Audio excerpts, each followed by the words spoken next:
Jadi pada video kali ini saya akan membahas mengenai suhu dan kalor.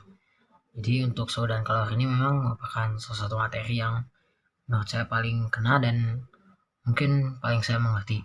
Jadi suhu dan kalor ini sebenarnya tidak terlalu sulit, namun cukup banyak yang harus diingat dan dihafalkan. Yang pertama yaitu dalam konversi satuan suhu. Yang pertama itu adalah derajat Celcius. Jadi derajat Celcius ini yang biasanya mungkin yang paling sering digunakan. Sama saja dengan 54 derajat Celcius sama dengan 59 dalam kurung derajat Fahrenheit kurangi 32 sama dengan Kelvin kurangi 273. Jadi memang yang sering digunakan itu derajat Celcius dan Kelvin. Sepertinya Kelvin juga digunakan dalam pasangan gas ideal juga yang ada di kimia dan fisika. Dan ya harus diingat yaitu ditambahkan 273 juga yang diubah ke Kelvin. Dan untuk sisanya memang sebaiknya dihafalkan agar siapa tahu ditanyakan dalam sebuah soal. Jadi untuk rumus yang pertama itu misalnya dalam ada dua termometer dengan skala yang berbeda. Namun dalam suatu kejadian tertentu akan disamakan suhu tersebut. Jadi untuk rumusnya sendiri yaitu Tx max atau maksimum dikurangi dengan Tx dibagi dengan Tx maksimum kurangi Tx minimum. Nah, jadi Tx ini sendiri merupakan suhu pada maksimal tersebut. Biasanya memang yang diberikan itu adalah suhu maksimal atau suhu minimal dan suhu minimal. Tx ini merupakan salah satu misalnya suatu satuan di tengah-tengah yang misalnya ingin kita ketahui. Kemudian sama dengan Tc misalkan max kurangi Tc dibagi Tc max kurangi Tc min. Nah, memang jadi dari perbandingan ini kita bisa ketahui salah satu yang misalnya kita ingin ketahui di skala yang satunya lagi, kita gunakan yang diketahui dalam termometer yang kita sudah ketahui, bahwa nanti kita akan ketemu yang akan dicari dengan kejadian atau suhu yang sama sebenarnya, namun skalanya berbeda. Kemudian untuk persamaan-persamaannya selain ini yaitu ada namanya pemuaian. Jadi misalnya ketika dipanaskan maka suatu benda akan memuai atau membesar. Misalnya untuk perubahan panjang atau L. Perubahan panjang sendiri L0 atau panjang awal dikali alfa dikali dengan delta T. Jadi delta T ini adalah perubahan suhu dan alfa ini biasanya merupakan koefisien. Nah, jadi ini untuk yang panjang. Kemudian ada juga untuk yang luas. Luas ini sendiri itu sama juga 0 misalnya, yaitu luas awal, namun bedanya dikali dengan beta, dikali dengan delta T. Ini untuk luas. Dan untuk volume yaitu kita anggap aja V0 dikali dengan nah di sini beda lagi menggunakan misalnya gamma kali delta T, itu untuk volume. Nah, jadi alfa, beta, dan gamma ini sebenarnya memiliki hubungan, yaitu alfa sama dengan setengah beta sama dengan sepertiga gamma. Nah, jadi dari misalnya diberikan di sebuah soal alfa, maka tinggal diubah saja ke beta atau gamma. Kemudian untuk yang rumus scalar yaitu Q sama dengan MC delta T. Nah, jadi MC delta T ini merupakan salah satu rumus yang paling utama dalam materi tersebut. Jadi untuk M-nya sendiri kita itu merupakan massa.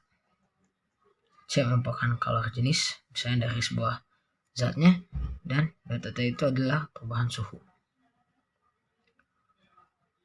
Kemudian Q-nya sendiri merupakan kalor. Kemudian untuk ada rumus lainnya misalnya dalam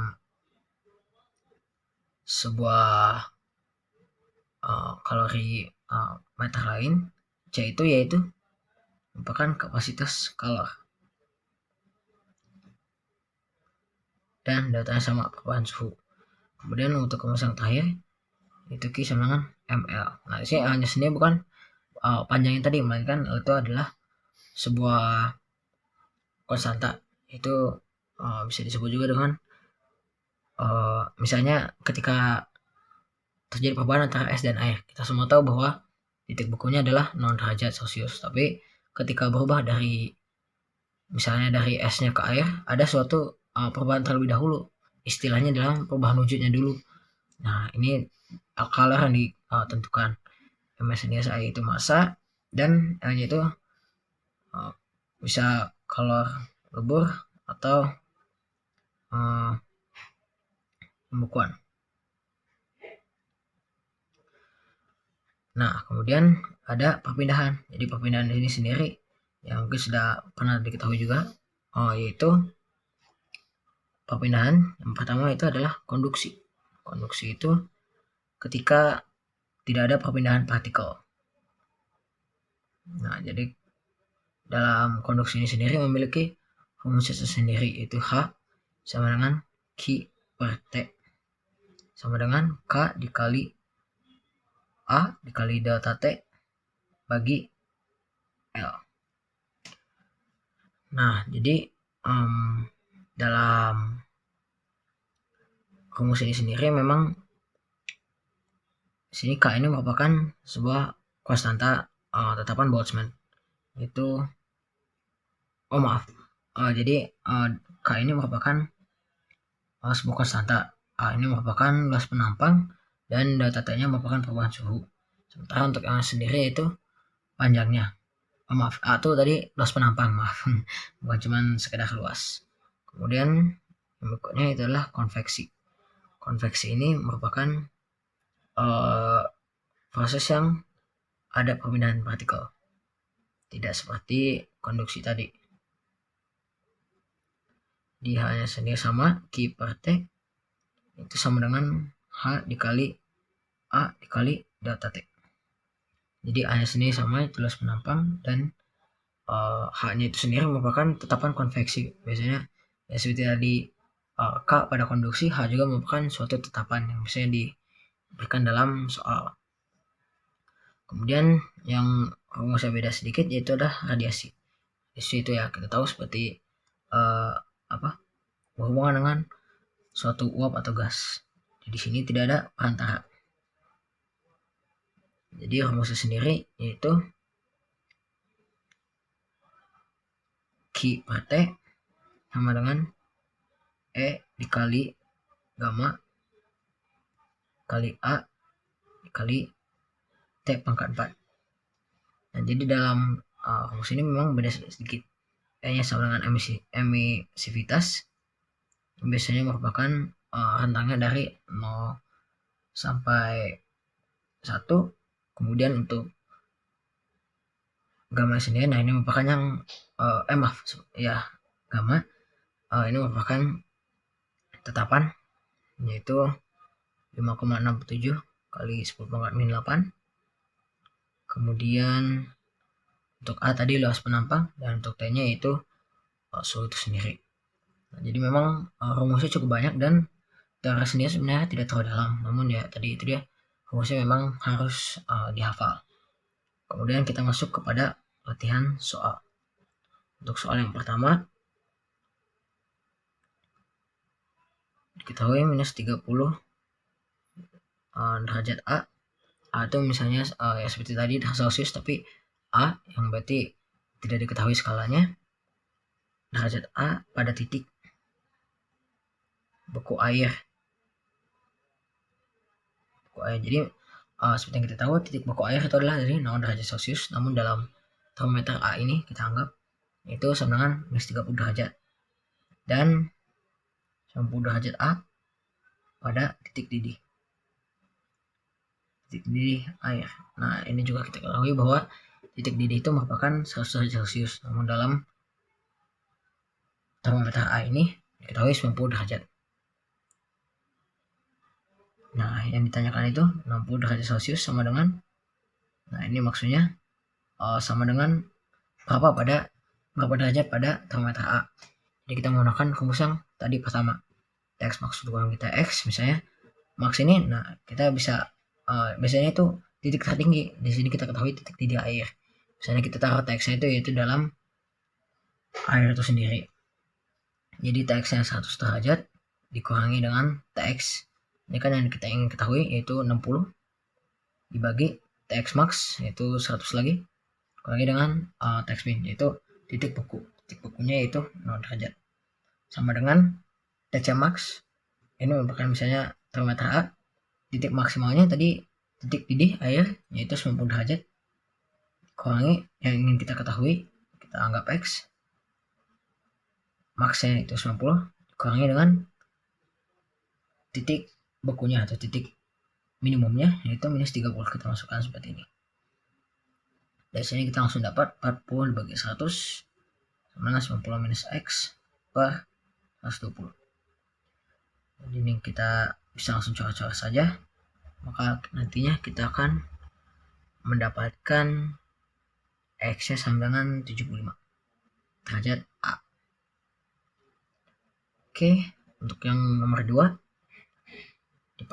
sebuah logam dipanaskan hingga suhunya 80 derajat Celcius, panjangnya menjadi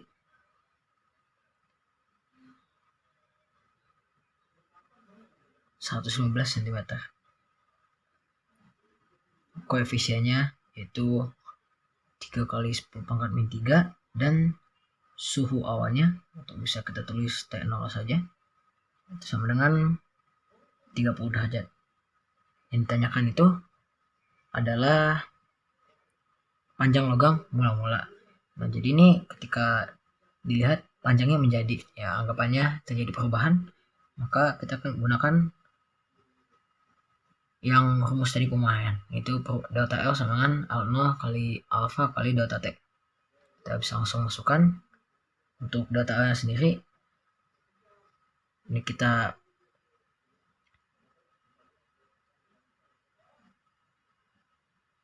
ubah dulu.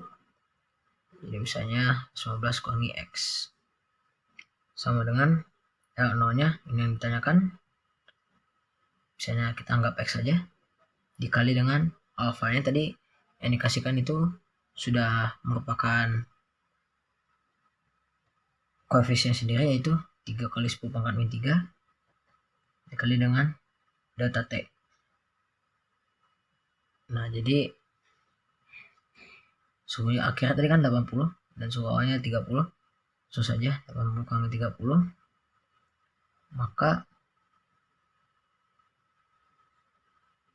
sebentar. Oh, tidak benar. Maaf, tadi salah lihat.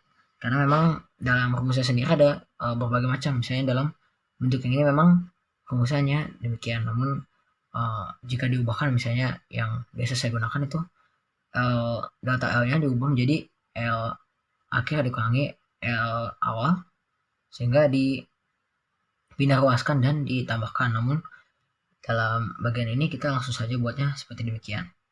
Maka kita tulis 19 kurangi X sama dengan ini 80 kali 30 itu 50, 50 kali 3 150 dikali 10 pangkat min 3 jadi 0,15 X, maka 1,15 X sama dengan 115, maka X nya sama dengan 100 cm. Kemudian untuk yang nomor 3, bejana besi bermasa 200 gram terdapat 100 gram minyak. Ini maksudnya dalamnya ya. Di dalam bejana besi terdapat minyak yang suhunya 10 derajat Celcius. Kemudian dimasukkan 50 gram besi yang bersuhunya 75 derajat Celcius. Kemudian bila bejananya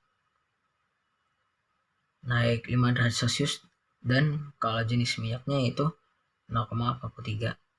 Oh ya, jadi ini tuh menghitung yaitu keduanya mengalami perubahan ketika dimasukkan hal tersebut. Maka kita akan menggunakan rumus yang kalor ini, namun karena ada keduanya, ada bejana besi dan minyak, maka kita akan buatnya seperti demikian. MC delta T sama dengan MC delta T dari bejana besi tambah MC delta T dari minyaknya sendiri. Kita langsung masukkan saja, masanya tadi 50 dikali dengan C-nya yaitu kita tulis dulu sebagai C dikali delta T-nya tadi 50 sama dengan masanya tadi 100 gram dikali dengan 0,43 tadi massa jenis minyaknya dikali dengan delta T-nya yaitu 5. Tadi kan bejananya naik 5 derajat Celcius, nanti saya tampilkan di layarnya, ditambah dengan masanya tadi yaitu 200 dikali dengan massa jenis bejananya kali 5, karena papahnya juga jadi 5. Karena itu setelah digabung-gabungkan maka kita mendapatkan C-nya sebanyak 0,143. Nah, jadi dari ketiga soal ini kita langsung menutupi semua materi tersebut. Jadi untuk tips yang pertama mungkin ya supaya tidak lupa untuk wadah yang memuai, misalnya yang soal nomor 3 tadi. Jadi ketika ada bejana besi di dalamnya ada sebuah isi lagi seperti minyak, jangan lupa untuk menaruh keduanya, jangan hanya menaruh minyaknya saja, karena memang bejananya juga berubah dan bukan hanya minyaknya. Terus yang tips kedua itu lihat kesatuannya, karena memang satuannya suka membingungkan dan cukup banyak tadi, seperti konversi suhunya itu harus semuanya sama agar mendapatkan hasilnya yang tepat. Segitu saja dari saya. Mohon maaf apabila kesalahan. Terima kasih.